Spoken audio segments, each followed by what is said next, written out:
Maaring may makapansin sa inyo, maaari din namang wala, na bakit ko binibigyan ng pansin yung mga comment, no, ng mga supporters ni Daddy Frankie. Lalo na sa issue na to with DPWH, yung pagkawala ng mga beneficiaries niya. Kasi gusto kong mabigyan ng emphasize yung importance, no, nung ginawa ni Daddy Frankie at kung gaano naiintindihan ng mga supporters yung ginagawa ni Daddy Frankie. Yes, mayroong paglabag sa batas dahil tulad nga ng sinasabi nila. Pero ang sa akin dito kasi ngayon, ano ba yung naidudulot nito sa mga taong tinutulungan ni Daddy Frankie? Yun yung sa akin eh. No? Bakit hindi na lang magkaroon ng coordinations, no, sa DSWD para doon sa mga tinutulungan ni Daddy Frankie? Diba? Kung ano yung hindi kaya ni Daddy Frankie, sana yun yung ibigay na support, no, ng DSWD. Kasi pareho naman yung purpose eh. Diba? Matulungan yung mga taong nakalimutan na ng pamilya. No? Yung mga taong hindi kaya ng pamilya alagaan. Diba? So kaya ganun po yung ginagawa ko. No? Hindi po sa dahil sa kung ano pa man. Yun po yung purpose ko. Kaya po nagbibigay talaga ako ng attention dito sa mga comment ng aking mga content, no? To show, no, na eto po, no, yung ilan, no, at para po mabisita, no, ng kung sino man na makakapanood ng mga content ko yung mismong comment section para malaman nila yung saloobin, no, kung ano yung nararamdaman ng mga tao. Yun po yung sa akin, no. So hindi ko po to actually ginagawa talaga. I don't react on the comments, no.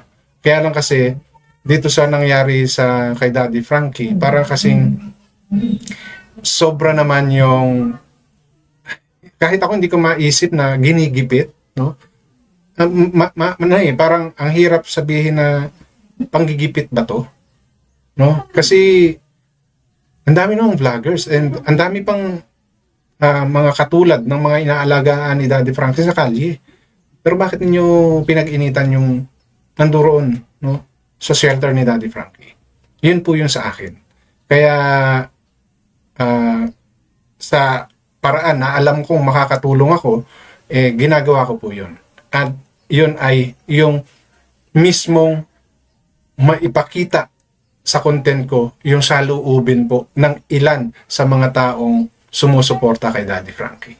So yun po yung layunin ko kung bakit po nagko-content ako ng mga ganito na ini-include ko yung mga comment ng aking mga viewers sa lahat ng aking upload.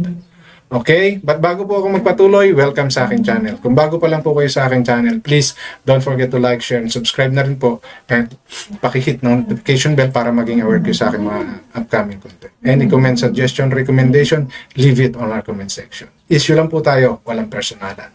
And always po, matuto po kayong mag-fact check para hindi po kayo mapagsabihang fake news. Okay? So, ito po yung ilan, no, sa mga comment ninyo na aking gustong i-share. And yung iba po rito, no,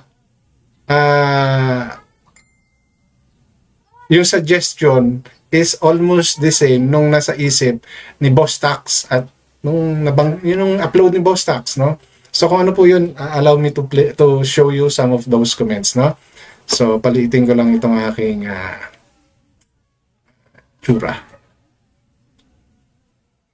para makita po ninyo yung mga comment.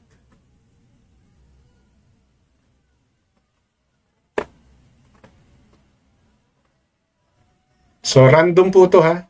Hindi ko po to basta kung ano na yung nakita akong mahalaga para sa akin. So ayan. Simulan natin. Simulan po natin dito. No? Si Alexander, arkila ka na lang ng bus. Mag-ikot kayo ng team. Hakutin nyo lahat ng taong grasa at lahat sa DSWD nyo na lang at ihatid sa DSWD. Yun na lang ang tulong nyo sa kanila. At least gagaan ang trabaho nila at yun din ang magiging content ninyo. O, di ba? So ito yung isa sa mga ano ni Boss Tax, no, na ay, may nag-subscribe, sorry po. Ay, salamat kay Christian. Subscribed to the channel. Ay, sasayaw po yung baby. Intermission yung baby. Okay? So ito po, no. Ayan, yan yung sabi ni Alexander, no. Mukhang nagjo-joke pero may punto po, di po ba? May punto naman to eh. Why not? Di ba? Magandang ano 'yon, magandang suggestion 'yon. Oh, at least totoo 'yon, nakatulong pa tayo sa DSWD, nakatulong pa sila Daddy Frankie sa DSWD. No, ang iba-vlog lang nila, ito yung mga taong kinuha, ito yung mga nila. Tapos pagdating sa facility ng DSWD, then tapos na. Di ba kasi ayaw nila magpa-vlog eh. Oh, ayaw niyo pa bang i-vlog 'yon? Na para po makita ninyo yung sitwasyon at may ebidensya sila Daddy Frankie na yan yung mga binigay. Di ba? Yan yung mga nakita sa kalye. So, di ba? Halagaan ninyo ngayon. Yun talaga, from zero yun. Sila talaga. Then, let's see. Kung yan ba ay makikita natin sa kalye sa mga susunod. Di ba? Hindi po sa pagmamaliit ito sa DSWD ha. Hindi po. Huwag niyo po sanang masaymain mga taga-DSWD. No, nagmumukha po siyang joke, pero kung titignan niyo po, yung sitwasyon, may sense naman po, di ba? Sense kasi, yun naman ang ginagawa nila Daddy Frankie. Tumutulong talaga sila doon sa mga nakikita nila sa kalye. Saan ba nila nakita yung mga yan? Di ba sa kalye? So, since ganun naman yung gagawin ninyo, at hindi nila pwedeng alagaan, so, the best way is dalhin sa inyo. Di ba? Since kapos kayo sa pondo, di ba? Maaring yung DSWD sa lugar na yan, kapos sa pondo. Now, with this kind of help na binibigay ng team ni Daddy Frankie, malaking kabawasan po yun. Di ba? Mantakin mo, sila yung mag-iikot, sila yung makikiusap, di ba? Sila yung talagang gagawa ng paraan para mapasama, balikan, di ba? Malaking bagay po yun kasi nakita nyo naman kung paano nakuha nila Daddy Frankie ang mga yan. Si JR lang, di ba? Ilang beses binalikan ni Daddy Frankie yan. So, on that way, di ba, nakatulong talaga si Daddy Frankie. At the same time, nabawasan yung trabaho nila. Di ba ba? May punto yung sinasabi ni Sir Alex, saka kung tutuusin. Ito naman, yung perfect example alone is Oliver, who was in prison for 20 years and none of them so-called government agency stepped into the rescue him, and now this, really people, this is sickening, no? Ano po yan, ha? Si Ma'am Kim, no? I myself watched the beginning how Oliver was rescued by Daddy Frankie and his team. Oliver was a hopeless case up until Daddy Frankie and his team stepped in. So where was the so-called again when Oliver was being rescued? Hindi, dito kasi Ma'am Kim kay Oliver, pinuntahan naman sila according kay di ba, Nanay Ansing. Kaya lang parang nung hindi ata nakipag-cooperate sila Nanay Ansing, hinayaan na nila. Even though ganun yung sitwasyon ni Kuya Oliver, 'di ba? Ang point ko na dito, kahit na sabihin natin na walan ng interest yung family, 'di ba? Kayo bilang, 'di ba? Ahensya ng gobyerno na tumitingin, kumakalinga, you have the authority. 'Di ba? Kasi sigurado naman ako na sa playbook niyo yan or nasa rules ninyo yan na pag may mga ganyan, dapat nag-step in na kayo. 'Di ba? And bilang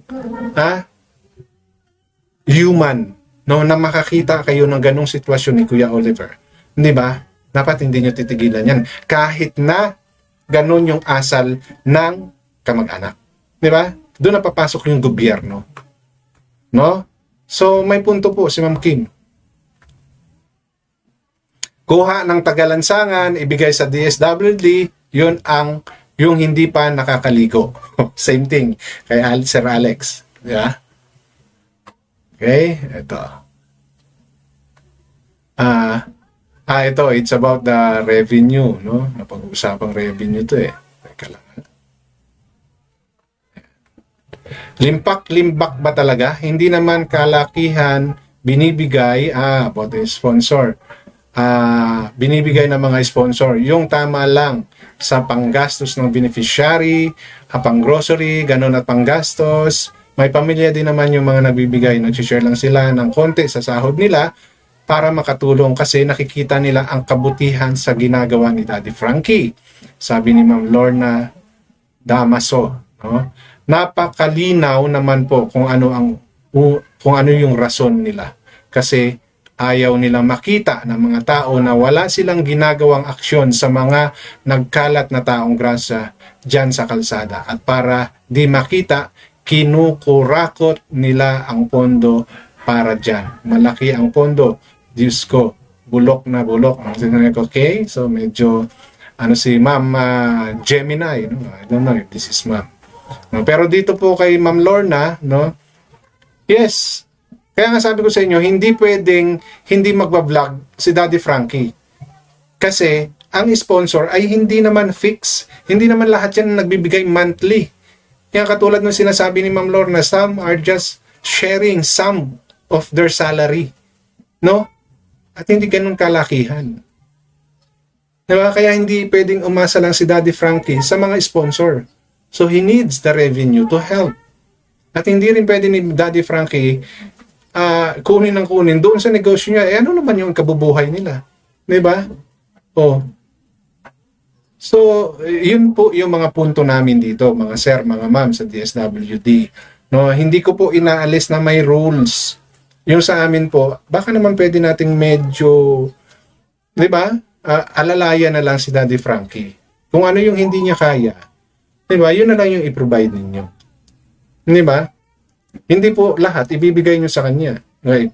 Kung sakali bang ma-accomplish niyo, hahatian niyo po ba siya sa pondo na ibinibigay ng gobyerno? Diba? So makipagtulungan na lang kayo dahil yun naman yung aim ninyo, to help them. Diba? Yun yung aim ninyo pareho. Okay, napakalinaw. Ito, medyo mabigat yung ni Ma'am Gemini dahil medyo may na. But,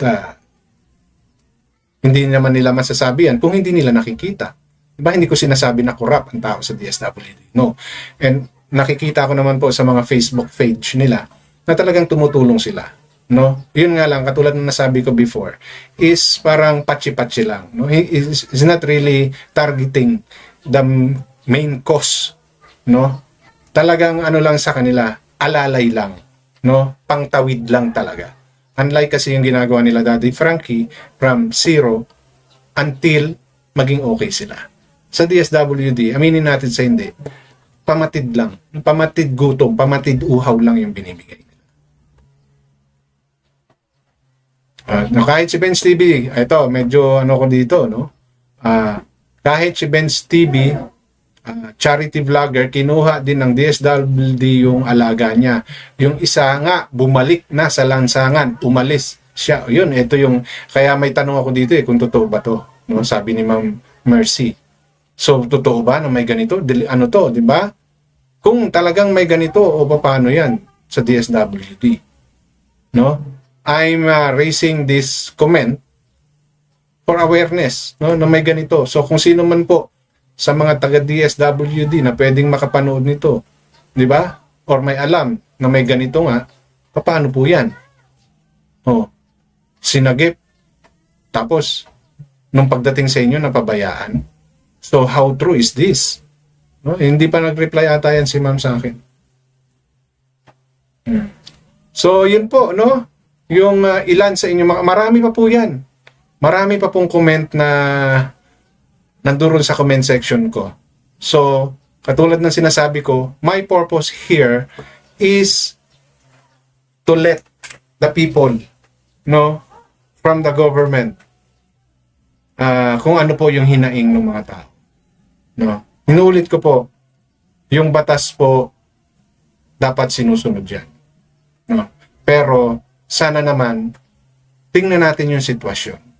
Okay? Okay? Alam ko walang above the law. Okay? Totoo yan. Pero tingnan po natin, ano ba yung purpose ninyo pareho? Ano ba yung purpose ni Daddy Frank? To help them, di ba? At ganun din kayo. Ang problema lang, kulang sila sa papel na kailangan o hinihingi ng ahensya. So, bakit sa inyo yung papel, kay Daddy Frankie yung pagtulong? Or pareho kayo? Di ba? Tumulong kayo pareho. Pero yung ipatigil niyo po yung pagbablog, pag tinigil ba ni Daddy Frankie yung pagbablog, bibigyan niyo po ba siya ng pondo? Di po ba? Eh kayo nga po, kapos. So wag niyo po sanang masamain ito, no? Sa ahensya ng DSWD. I know, this is just part of the help you are extending to our fellow Filipinos, no? Pero bakit po hindi ninyo bigyan ng tsansa yung mga katulad ni Daddy Frankie at ng iba pang mga charity vlogger na may puso talaga na pagtulong sa ating mga kababayan? Like Tekram, Pony Alde. No? Bakit hindi po ninyo sila gawing kaagapay ninyo? No? Para mas mapabilis yung pagtulong na iaabot ninyo sa ating mga kababayan. So inuulit ko po, no, hindi po ito paninira sa DSWD or kahit kanino man. Ito po ay aking opinion lamang na isinishare ko po sa inyo at opinion ng ating mga manonood. Kasi hindi naman po tatangkilikin ng ganyan si Daddy Frankie at yung iba pang mga charity vlogger na may puso talaga sa pagtulong. No? Kung sila po pera-pera lang at for the views lang talaga. Okay? So, issue lang po tayo. Walang personalan, ha? And always po mag-fact check para hindi po kayo mapagsabihang fake news. So hanggang dito na lamang. Maraming salamat.